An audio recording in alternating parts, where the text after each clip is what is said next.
imagerie médicale par radioactivité.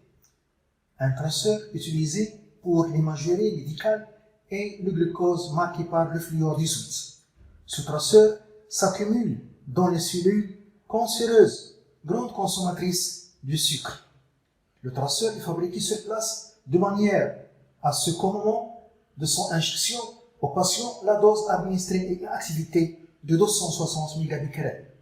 Le fluor 18 se désintègre pour donner l'oxygène 18.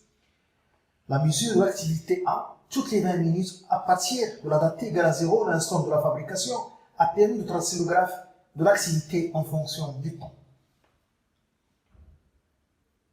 1. Donner la composition du noyau de fluor 18. 2. Écrire l'équation de la désintégration de fluor 18. 3. Calculer le nombre de noyaux de fluor 18 présents dans la dose de traceur au moment de son injection. 4. Déterminer l'heure à laquelle doit être faite l'injection au patient. 1. La composition du noyau fluor 18. La composition du noyau fluor 18, 9. C'est-à-dire, on précise le nombre de protons et le nombre de neutrons dans le noyau. Donc, Z est égal à 9 protons. Le nombre de neutrons est égal à moins Z. A, c'est 18, moins 9 est égal à 9. Donc 9 neutrons.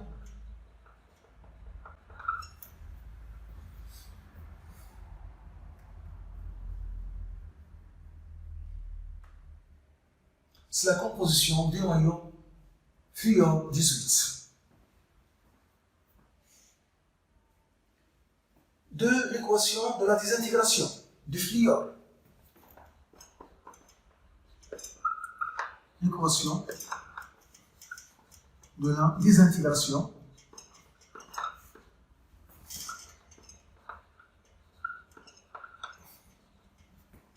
du fluor 18. 9. Donc, le noyau perd fluor 18, 9 se désintègre pour donner l'oxygène. D'après les données, le noyau d'oxygène, donc 18, Z8, plus une particule. Alors, cette particule, c'est le positron, plus 1, 0, pour que les lois de conservation de sodium soient respectées. Donc, il s'agit de la désintégration bêta plus. Désintégration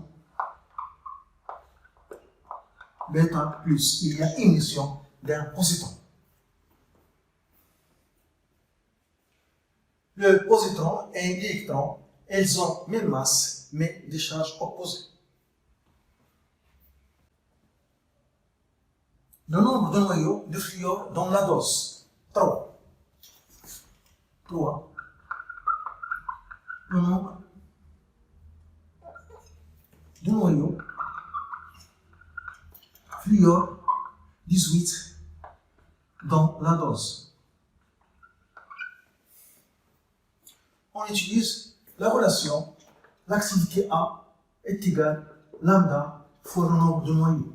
Lambda, c'est la constante radioactive qui caractérise le noyau fluor 18. Donc, pour cette relation, lambda, la constante radioactive doit être en seconde moins 1, car A en becquerel, et becquerel c'est le nombre de désintégrations par seconde. Donc, dans cette relation, toujours lambda en seconde moins 1 dans cette relation, car A en becquerel, et becquerel c'est le nombre de désintégrations par seconde. Seconde se trouve dans becquerel. Donc, lambda doit être en seconde moins 1. Le nombre de noyaux est égal donc A sur lambda. Donc, N est égal, on utilise la relation, donc lambda c'est N2 sur Tn demi. Donc, le nombre de noyaux, c'est Tn demi fois l'activité A sur N de 2.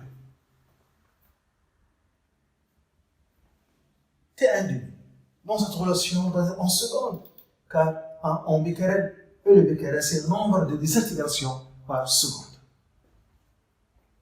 T1,5, donc on lit T1,5 sur la courbe. Détermine T1,5 graphiquement. Donc graphiquement,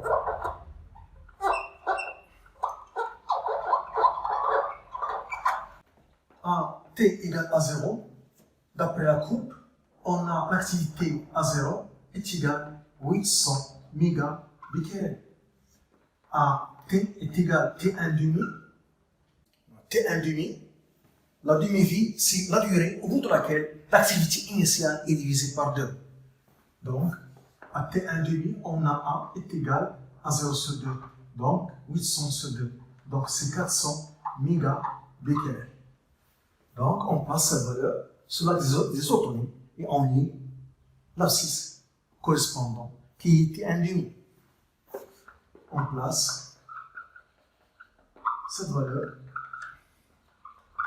sur l'axe des ordonnées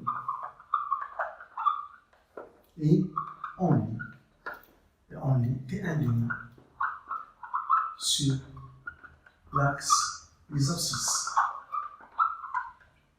Donc on trouve T1,5 parce qu'il a 110 minutes. Donc je remplace ici et on calcule le nombre de noyaux. Donc n est égal à 110 minutes doit être en secondes.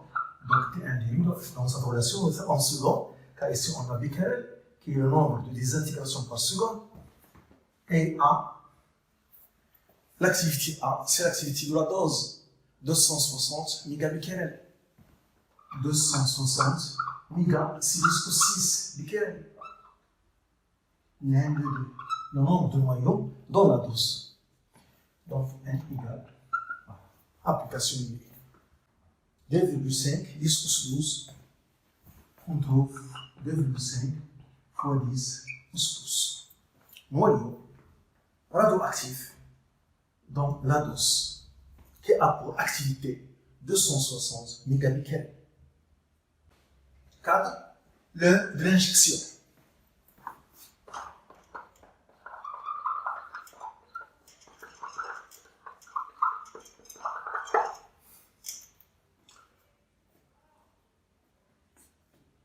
La dose a pour activité 260 mégabecquerel.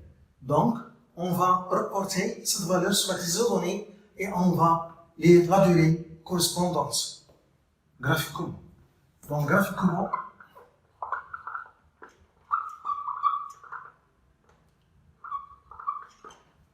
on reporte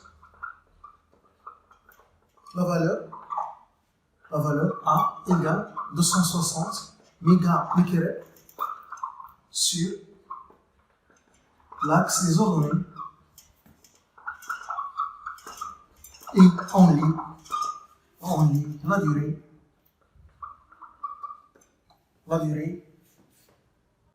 durée correspondant sur l'axe des abscisses.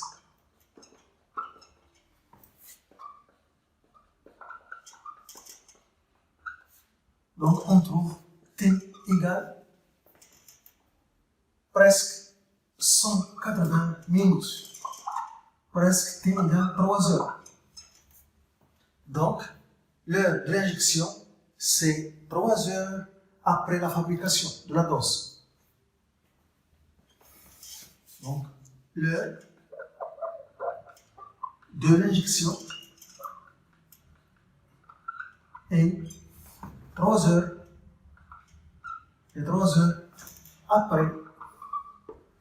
après la fabrication de la dose. On peut trouver ce résultat par calcul.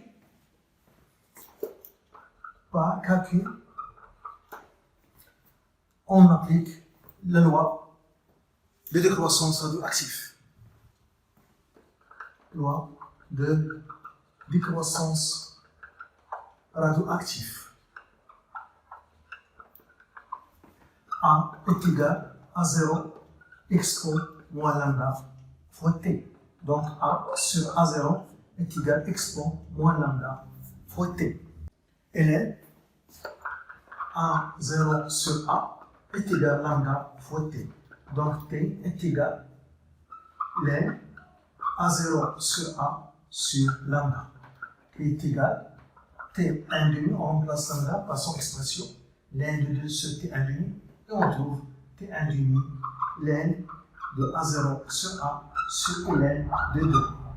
Application numérique, T égale T1 demi 110, on garde T1 demi en minutes, et on calcule la durée T en minutes. Ln A0 c'est 800 mégabecquerels, A l'activité de la dose c'est 260 sur ln de 2. On trouve T est égal 178 minutes, virgule 4. Voilà, c'est presque 3 heures. Donc c'est presque 3 heures. 3 heures, c'est la durée entre la fabrication et l'injection de la dose d'activité 260 mégabecquerels.